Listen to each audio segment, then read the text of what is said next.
Welcome, I'm Geoff Coughlin, editor at Scale Modelling Now, and I'm really pleased to be able to join you in the first of a whole series of videos that's going to be designed to try and show you how to bring out the best in Humbrol product range. And we're talking here, the acrylic paints, we're talking thinners, maybe cement, Maskol, all sorts of other products that are contained within the range. And that's what this little series is going to be about. So, going to be a number of things really in terms of how we'll structure it. I think firstly what we'll do is we'll introduce you to product, and then we'll look for an opportunity where we can to incorporate that in the build. So what do I mean by the build? Well, it does occur to me that individual videos just showing the product are fine, or indeed still imagery is fine, but what it doesn't do, of course, is show you how does that product actually work.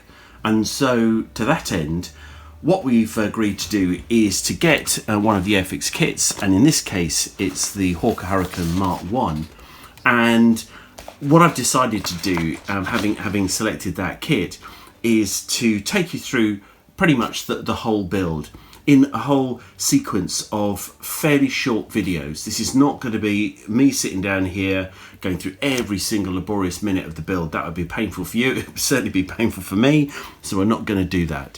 What we will do though is I would just stop off and take a whole series of sequence videos, probably, I don't know, somewhere between 3, 4, 5 minutes, maybe a little longer on occasion, for those significant parts of the build where we use the Humbrol products. So that's going to be the object of the exercise.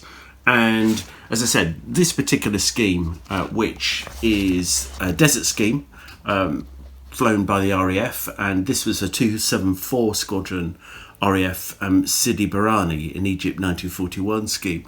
Particular aircraft, according to the Airfix instruction sheet, is Sergeant Pilot F.H. Dean. He flew it, and it's probably about as colourful as the RAF ever got, I reckon. So we've got the dark earth over stone upper surface camouflage, again over the azure blue lower surfaces. But what I think makes this really interesting, if I can just bring this into you on the camera, is we've got along the underside of the cowl, and we've got along the leading edges of the wings, we've got this strange camo scheme. I mean, how cool's that? Essentially, what we've got is an aluminium leading edge, and then on top of that you've got what amounts to a kind of a brick ready and matte dark green kind of mottling, which you can see here in the diagrams. Well, that would be great fun, wouldn't it, to try and create that? So we'll do that when we get to the painting stages.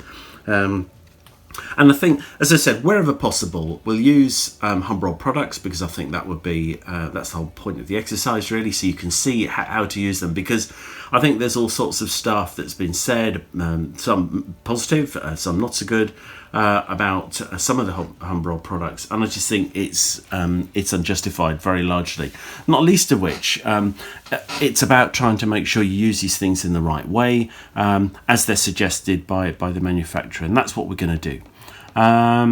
Okay, so what we'll do is I'll start preparing some of the parts, as you can see here, for this build, for the Hurricane, and we'll get underway.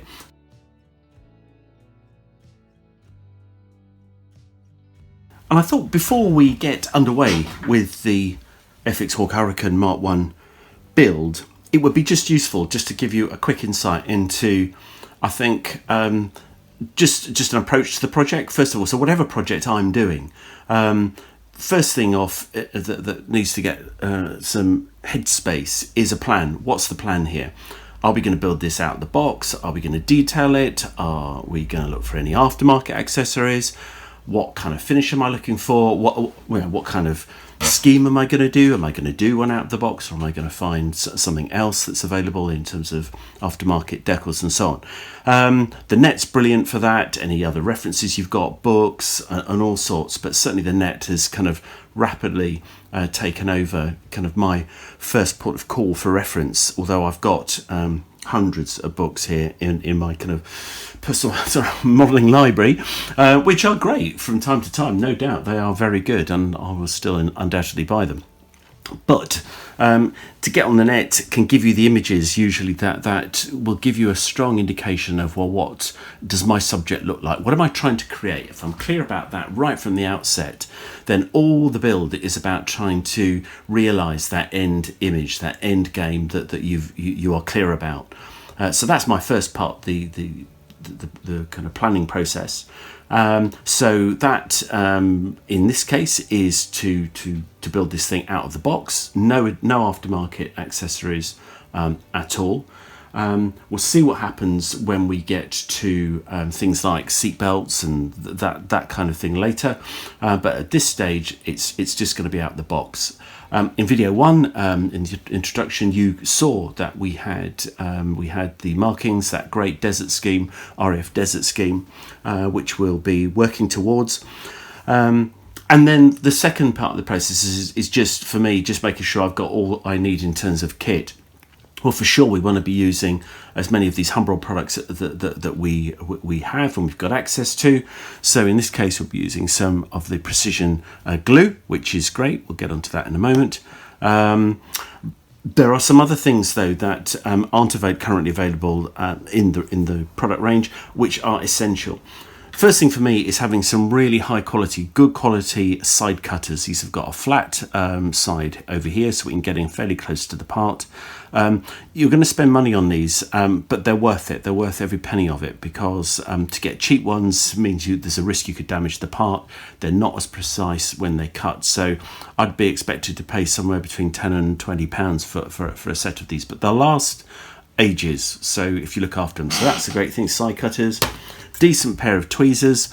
I found a fantastic set available on the net by this company called Pixnor. So if you just check out Pixnor tweezer set, it's astonishing. There's about, I think it was about 12 different tweezers, something like that, was certainly 10, that are really high quality, but seem to be a fraction of the price you might normally pay for these things. So those are really, really good.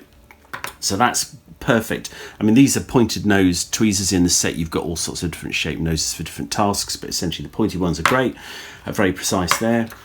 Scalpel, Swan Morton scalpel for me. It's not going to be anything else. I think these are great. We can change the blades when we need to, and usually I have two of these. I have on the go, one for general use and a second one that I use just for the fine work, like decals and particularly trimming things like clear parts on canopies and cutting masking tape even on canopies, and that kind of thing. So new blade for that kind of fine work, but for general work, a good blade, but when it's gone, it's gone. And what I tend to do is rotate them through.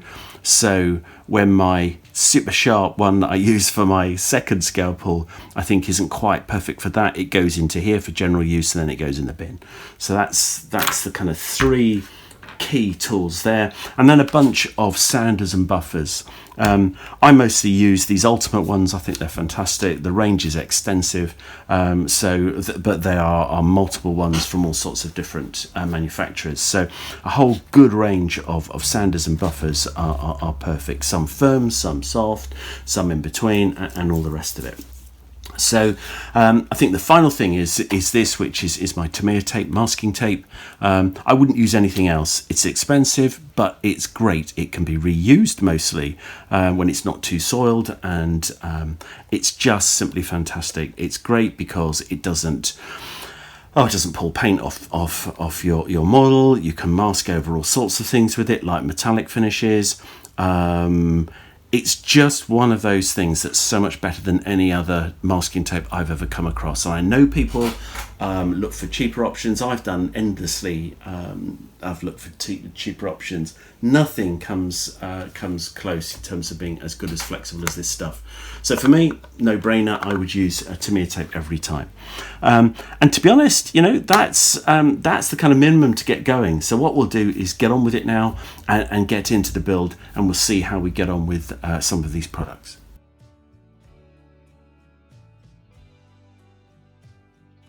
So we're going to be looking in this short video at this Humbrol precision poly cement. Comes in a box. It's got interestingly shaped dispenser, which is quite good because you can either stand it like this or like this. Either way, what we're doing is keeping the glue, that's the liquid poly that's inside, out of the needle. And what you've got with this particular style of applicator is this pointy needle here.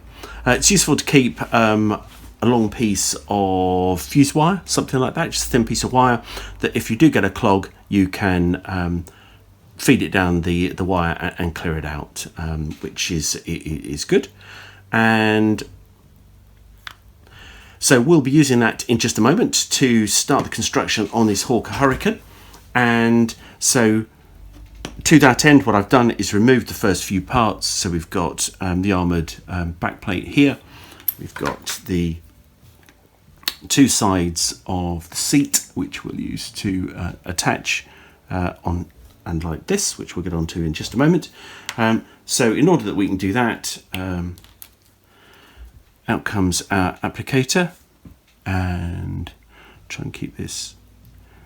You find that there's quite a bit of sort of latent pressure within these bottles, so you hardly need to squeeze them, is what I'm trying to say.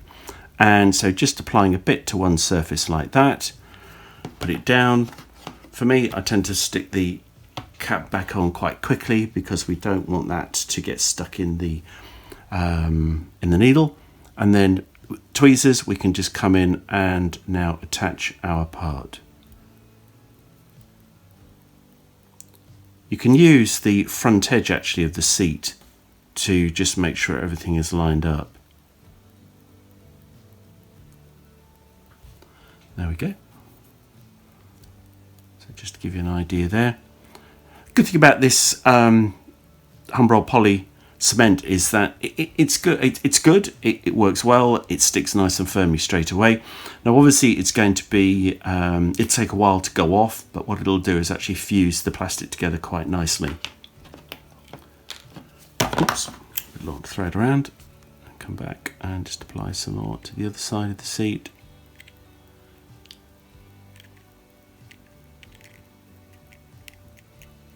Thing is just gentle. We don't need very much, just enough down.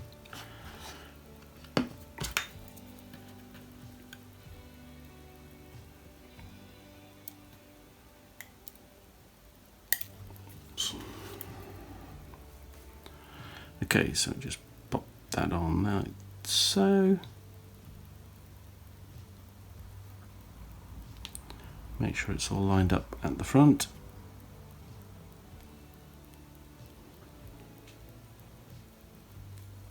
And when it is, we're good to go. So that's the pilot seat already, as you can see here.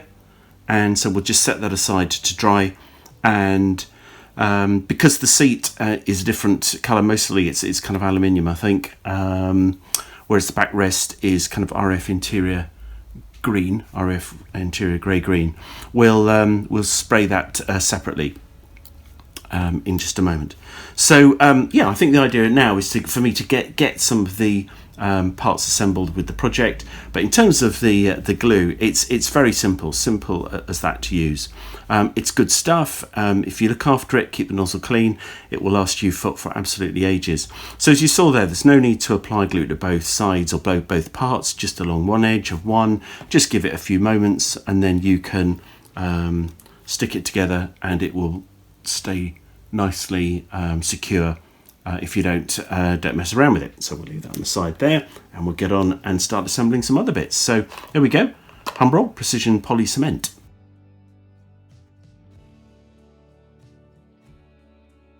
Another tool, if we can call it that is an essential bit of kit, is a good cutting mat. And I noticed that Humbrol have released this particular one, nice bright red colour, which you can obviously see. It's a self-sealing one, so you can cut on it, and the idea is that it kind of seals itself up again afterwards, which is great. I've been using it on this particular Hawker Hurricane project, and it's really a nice bit of kit. And the whole idea being that when you need the parts, you can just take your scalpel, carefully cut through the gate, sprue gate that it's attached to, and straight into your cutting mat. Obviously you don't want to be cutting onto a table or anything else. It's about right tools for the right job, and certainly this is a really good bit of kit.